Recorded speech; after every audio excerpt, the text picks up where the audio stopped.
ईशमीशान निर्वाणरूपम् विभुं व्यापकं ब्रह्मवेदस्वरूपम् निजं निर्गुणं निर्विकल्पं निरीहम् चिदाकाशमाकाशवासं भजेऽहम्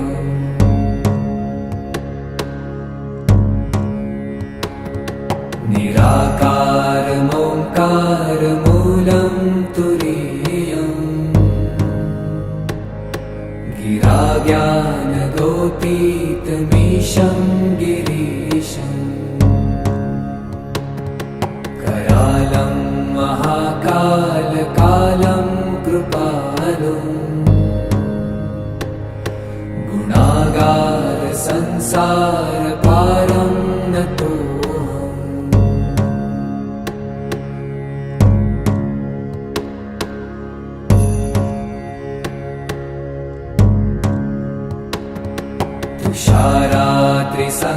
तुषारात्रिसङ्काशगौरं गभीरम् मनोभूतकोटिप्रभाश्रीशरीरम् स्फुरन्मौलिकल्लोलिनी चारुगङ्गा लसद्भालबालेन्दुकण्ठे भुजङ्गा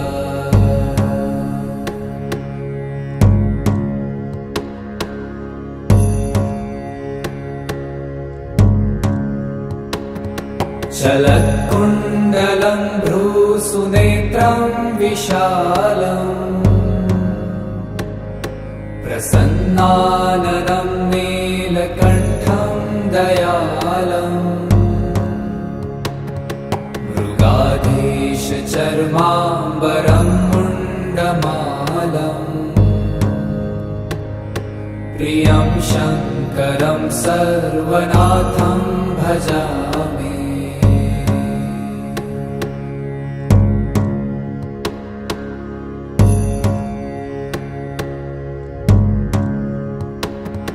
प्रचण्डं प्रकृष्टं प्रगल्भं परेशम्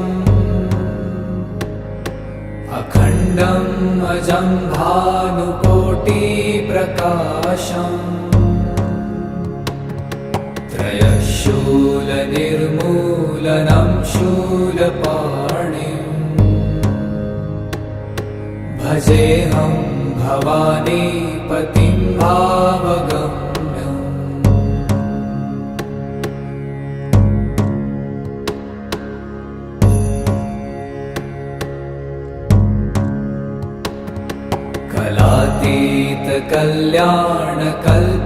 कलातीतकल्याणकल्पान्तकारी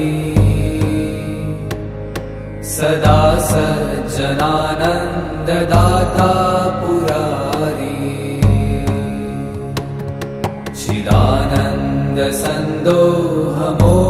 चिदानन्दसन्दोहमोहापहारी प्रसीद प्रसीद प्रभो मन्मथारी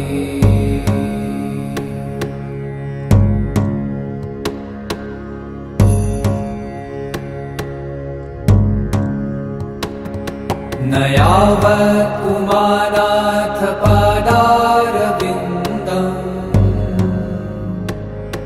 भजन्ति ह लोके परे वा नराणाम् न तावत् सुखं शान्ति सन्तापनाशम्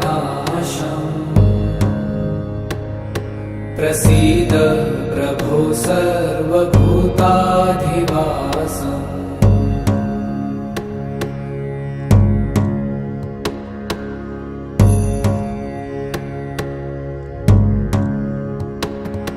न जानामि योगं जपं नैव पूजा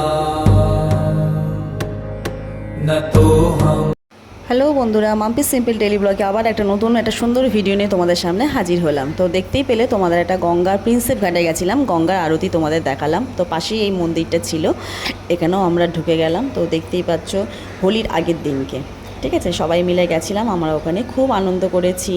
এখানে সমস্ত সব ঠাকুরদের আবির মাখানো হচ্ছিল। এখানে আমরা মানে খুবই মানে এত মনটা ভরে গেল, মানে কি বলবো, না আসলে হয়তো জিনিসটাই মিস করতাম। তো সব খুব সুন্দরভাবে আবির খেলানো হচ্ছিল, ঠাকুরদের আবির মানে গান হচ্ছিল, ওখানে অনেক রকম ভজন হচ্ছিল, প্রসাদও বিতরণ হচ্ছিল। তো যতটা পেরেছি তোমাদের সামনে তুলে ধরেছি বন্ধুরা। তো দেখো আমার ছেলে মেয়ে আমার পাড়ার বন্ধুবান্ধব সবাই তো গিয়ে মানে খুবই খুবই আনন্দ পেয়েছে, খুবই আনন্দ পেয়েছে। তো এখানে এত সুন্দরভাবে ঠাকুরদের মানে দোল খেলানো হচ্ছে, রং মাখানো হচ্ছে।